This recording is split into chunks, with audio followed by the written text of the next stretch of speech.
Yes, sir. We back in the building, back on the set. It's the one and only Chord room. Shout out to everybody in the building, liking, subscribing, keeping this alive in this weird space called YouTube. Shout out to everybody. Yeah, YouTube is getting crazy, man. YouTube is real different these days. Different, yes, it's different, man. So, but shout out to everybody out there. Shout out to everybody in South Africa. They most definitely holding us down. Shout out to everybody out there in New York, Atlanta. There's a couple of other spots. I got just off the top of my head that I can think of that I see that our show goes to. But definitely South Africa. Shout out to y'all. Appreciate it. Yeah, so we back, man. So we are winding up this season of the Chord room. Me, Trim, Chuck, Walt, we like to take a break. You know why? Because we have families. We want to spend time with our families, but y'all not gonna realize it because we got shows lined up already. Like this episode probably won't air until December. Yeah, so maybe in November, December. So we already got episodes stacked up. So that way, when February comes, we come back, we good to go. All right. So shout out to y'all. But anyway, it's the homie Chuck over there. The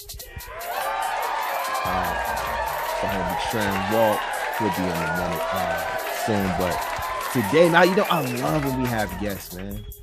I love it. I love it, man, because we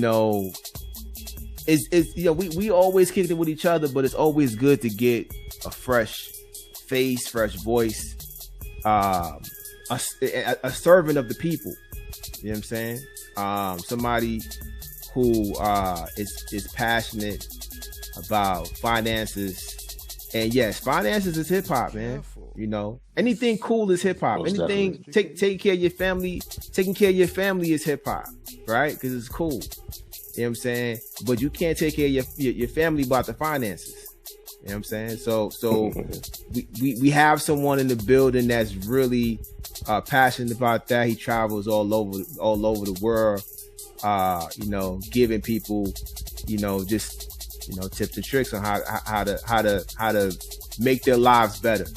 You know what I'm saying? Especially in this climate today where unfortunately when the days of cheap rent, you can go to places you can have, I know in Atlanta you can go to places where you can get like deals on rent, right? I don't know if y'all remember that, but that's unheard of nowadays. That's unheard of now. Now rent's high, mortgage high, and the money that you used to make, it ain't worth anything anymore. You know what I'm saying? It's not in this climate. Right. So today we gonna get into some things, man, and really find out what a financial advisor really is. I'm really curious. I was asking Trim some questions. He was like, I don't know. Ask Antwan.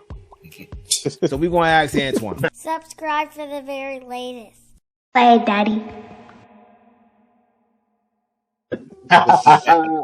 We got Antwan Campbell in the building, ladies and gentlemen. We got Antwan Campbell in the building. I'm excited, man. How you doing, brother? First and foremost, how you doing, man? Doing good, man. I'm coming off a high off this weekend. We just had something called a builder school. We guest speaker come in and we'll do presentations, kind of show people what it is about moving money. We also show people about owning their own business and what that looks like, about building distribution and how to navigate with that, because we all in this rat race, but understanding distribution, the minute you figure that out is the minute that you have a freedom of life and a freedom of money then. Man, so hey, freedom is what I'm all about. Yeah, that's good to me. We all about. Hey, listen, some people. Here's the thing, though. You say that, Trim, but a lot of people are not about freedom. Some people like to be slaves. That's a fact. It's a mind thing, man. Some people are conditioned to it. So listen. We can go. Hey, you don't have me go call up Harriet. Harriet Tubman. She'll tell you straight up. All my people didn't want to be free. You You understand what I'm saying? But that's just what it is, man. But I'm all about, freedom. So we're gonna get into that. But first, I want to talk about you, Antwan. Where first of all, tell the people where you from, who you are, like anything that you want to tell the people about yourself, man. I appreciate it. So originally from Detroit. I lived in California, spent a lot of time in California, and then now I've been living in Georgia or Atlanta for I say about 20 years. So I got a little bit of culture, a little bit from all over, from the Midwest to the West Coast and now to the South. My mom from Jamaica, so I get on my Caribbean side too. So I know about all kinds of flurries of life. So that was one of the perks that I had going into adulthood. And then from there, I was really trying to get up and find my own kind of hustle, if you want to say, like, how can I get the money? Because I was determined I'm going to be a millionaire. Like, I'm claiming it from jump. So I did that. I got into the club promoting industry. And I'll tell a story about that, about club promoting and all my connections and stuff like club that. Promoting. Built up on that. So yeah, I did that, and then I started getting into bartending, started getting into consulting. I became a consultant. I became like a sommelier, and I was trying to find that, and then bad business happened, and I ended up getting blackballed in the restaurant industry, so I got out of that. And we got to the military, and then I was trying to find something, and I just kind of stumbled on. Ironically, it was a song that I actually heard, and it's Nipsey Hussle. I heard a song. In regards, he was like, I got life insurance on me, my mom, my brother, everybody. He basically saying I got life insurance on everybody, basically. Right. He said, I got insurance on my flesh. Yes, that's what it is. Yes. I got $1 million insurance. I got $1 million on my flesh. That's what he said. Yes, that quote right there. They put that on there and they're like, oh yeah, that's the move right there. And my homeboy had just got into a career, or he got an interview with the insurance company. And so he put me onto it. So I kind of got into the industry within the last, I'm coming up on 6 years now into the industry. I got into the industry of life insurance itself. And life insurance is kind of like your foundation. But this was for another company. I didn't really know. I just knew that I was going to make a sale and I was going to make some money. I didn't know what I was getting into. I just know I was in the industry of financial services and insurance. Then when I met my wife, or by the time my girlfriend, she was like, are you trying to build? She asked me this question. I never forget, it's our first date. She said, are you just trying to make some money to get by, or are you trying to build a legacy? I was like, oh, okay. Because we about to. I'm building for a legacy. I ain't building for nobody, nothing short. I'm not building for nothing that's going to be, forgotten. I'm trying to, I think we all try to live for our legacy. So I think my kids going to remember me if I say I got $1 million on the books. You know what I'm saying? Right. Like $1 million on the books. Yeah. So my generation can have it. That's the goal. So she put that into me, and ever since then, I ain't never looked back. I'm married into a family that has been into the industry about 40 plus years. We own 26 franchises or offices across the southern part. I think we have one in New York, one office in New York, but mostly across the southern part of the states. The company that we franchise from is Primerica. And, so we handle investments. That's where my kind of home is, within the investments portion. We talk about life insurance, we provide other services. We're kind of making it like your one-stop financial shop. So that's where I kind of led to be. My little bit of quick life story led me where I'm at right now. Oh, this is gonna be good, man. It's gonna be good. Okay, let me tell you. I'm gonna tell you when he said Detroit, California, and Jamaica. Detroit, land of the hustlers. California, land of the hustlers. And Jamaica's are hustlers. He already, you know what I'm saying? He already in the hustling culture. You know what I'm saying? Then when he mentioned Nipsey Hussle, like that's my motivation to hustle. You know what I'm saying? That was a great intro, man. Now listen, I always say the disclaimer when we have guests. Y'all listen, y'all jump in when y'all want to jump in. I always got questions. You know what I'm saying? I always got questions. So the first thing I want to know is go ahead. You heard all that. I heard International Man of Mystery. but I'm glad you heard all that stuff. Hey, but I said it offline, but I said he the Black James. He might be the Black James Bond. We don't know. Hey, man. But it's all good. One question though, man. You building I know you're trying to say you're trying to build a legacy. Did you see that as financial planning being the quickest path to it, or not?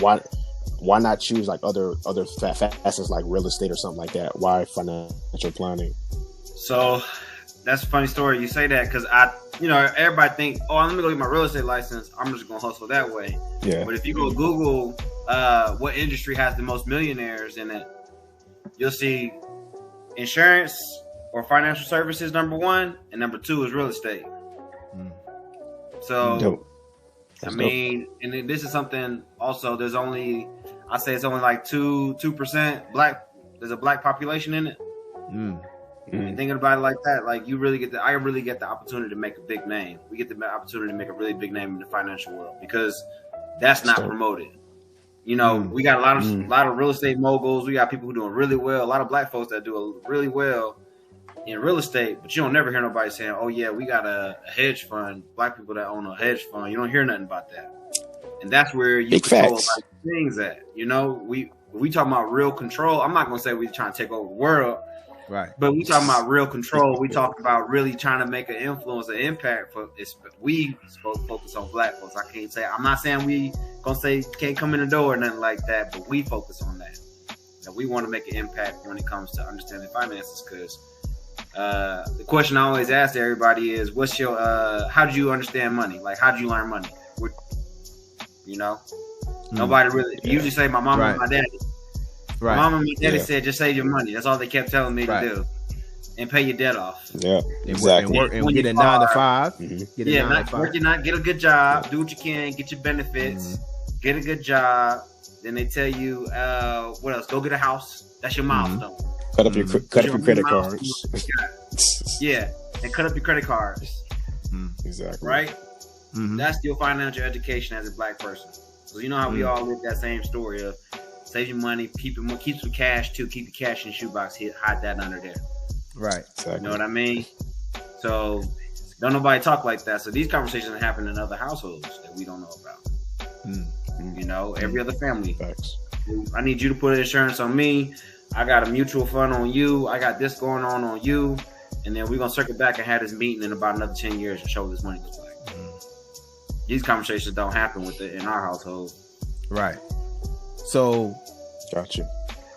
But so I want to make sure, because like I think when we talk about offline, I think we said financial advisor, right? So a person, average person looking at that word, they looking like, you know what I mean? It might be a little bit taboo to them. It is. It might be, right? It is. So yeah. I really want to give this, like, break it down. So give us exactly what exactly is a financial advisor. Essentially, what we do is give financial education to folks. None of this information we charge. That's only until we start making moves with it is when we start charging money for it. There's a fee for that. But as a financial advisor, is my best interest for your best interest.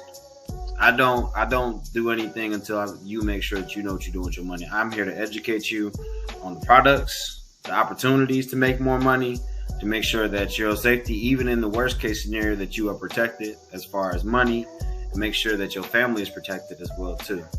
That's not, I'm making sure that your any decisions that you're making seem legitimate.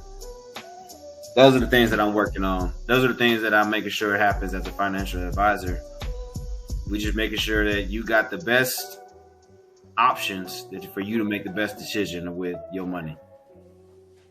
Like I said, a servant of the people. You know what I'm saying? Because I feel like what you're explaining, you have to have a passion to want to see people do good. That's a fact. Yeah. Chuck, jump in whenever you want. I know if you like, you have anything. I got a couple questions in the queue. I think, like, at least in my opinion, as far as like financial, when people hear financial planning, it can be daunting because they don't and I have a foundation to play with. So for somebody who is trying to kind of like start from ground zero, what's like a financial starter kit for them? Financial starter kit. Oh, I like that. I like the way you do it. How you say starter kit. It's a good question. Starter kit is how we started off. I say you got to protect what's yours first. Okay. So it's kind of the same concept when you're going to go buy a car. When you're getting ready to buy a car, what they say you got to have in the state of Georgia, you got to have insurance, right? Right. So you got to protect it because the minute you drive off the lot, you got to, if you get into an accident, that car got to get paid for. Mm-hmm. So you got to have insurance. So same thing goes for your life. We're talking about because you are the money maker. You are the person who's generating the money. You are the person who has the money, who has the assets or the estate. So you put insurance on yourself. You put what you are worth. And when I say what you are worth, that looks like everything that you have liquid, everything that you have in your assets as well too. So you want to protect those, right? So you put insurance on everything that you have. Essentially, you get life insurance. Essentially. You get life insurance because if something happens to you, then those things will get taken care of as well as your family get taken care of. And the next thing you want to get started on is you want to gauge. We'll do something called the financial needs analysis, where we'll do a gauge and show you what total debt looks like. And that also, ironically, is we'll calculate all total debt. That includes death expenses, all kinds of things you want for your kids, like colleges and things like that. Line all that up, get that total big number of debt, and show what that looks like for what a check needs to spew out every month. And so that would look like, let's just say hypothetically, you need a total of $10,000 to go for your family, right? That's your lifestyle. That's how much everything costs. Then we do that. I'll build a package that's designed to be based off your age, everybody's age, and everybody's goals are different. Everybody's lifestyle will look different. So I can't say something specific, but let's just say you in your 30s and you want to start building towards something. We might need to go a little bit aggressive to play catch up because the 10 years compound interest is a huge difference in a 10-year span. So from there, I'll build a package of basically for you to build a investment account, have like 2 or 3 different types of investment accounts. And then from your investment accounts, we'll just do annual check-ins basically. And that's the starter package. Okay. Cool. Yeah. Sounds great. That's a great one. Chuck, you had something else though, right? Yes, yeah. Okay, so I'm gonna go ahead and just get the elephant out the room. All right, what's the quickest way to get to this million real quick? I just want to know. Quickest way to get to this million? Yeah, just a million real quick. Yeah. There's so many ways, man. There's so many ways. Keep your soul intact, people. Please now do. I'm big on that now. Keep your soul intact, people. The quickest way to this $1 million. I'm not gonna say that there's a quicker way to get to $1 million because everybody's journey looks different. Right. We didn't come on this earth polished, and we didn't get it. I don't think none of us was afforded this opportunity to get to where we at right now. We had to learn and go through some trials and tribulations. So I say for me, the quickest way to make $1 million is to find a service or product that has a lack thereof need in a community and provide a distribution so that it services everybody in a very fastest way possible. That looks like any type of product or any type of service. Because I was talking to Trevor about this. Because if you build your, like say for example, like you making shirts, let's just say t-shirts, you selling a clothing brand, right? You only make one shirt, you do a press and you make one shirt, you probably could do about, 10 shirts every hour. You only work 8 hours. So that's only 80 shirts you make in that day. Imagine if you had a factory that pumped that out, you made 8,000 a day. That's distribution right there, because then you got people moving the money and stuff like that. You're moving everywhere else. you don't want to be the sole provider. Even if we think of ourselves as entrepreneurs, we want to build distribution. That's the hardest thing to do, to duplicate yourself. Mm-hmm. So that's the fastest way to make $1 million right there is develop a distribution properly and find a need for a service. I know life insurance, everybody needs it because everybody gonna die. Listen, I'm so happy you just said that because it lets me know that I'm on the right track. There you go. I'm on the right track. So shout out. That I literally was just talking to Chim about this 3 days ago. So I already know I'm on the right track. So that man, this is good. Hold up. One quick question. With all the people that you've talked to, I'm pretty sure you talk to a good amount of people like randomly, like regularly. Have you ever had a difficult conversation where you felt like the person that you were talking to, you weren't able to help them? Like, say if, like, for example, you ever had to talk to somebody like in their 50s and they're talking about they want to try to start something up and they start starting from ground zero. There's a lot of opportunity. A lot of situations like that. I mean, in recency, I'll tell you right now, a young lady, her father just passed away, and we couldn't insure him because he didn't keep his policy paid up. He got life insurance, didn't pay the bill, and he passed away about 3 months later. He couldn't do nothing about it. We can't honor it. We can't honor that because, we got to get paid too. Like, we got to make that transaction too. And we're speaking to somebody that's in their 50s and they want to get started. It may be too late, but that looks different for them. They're going to have to navigate a little bit different. My recommendation for somebody that's playing catch up for that's outside of me, what I can do for you. What I'm going to offer you then in that situation is a business opportunity.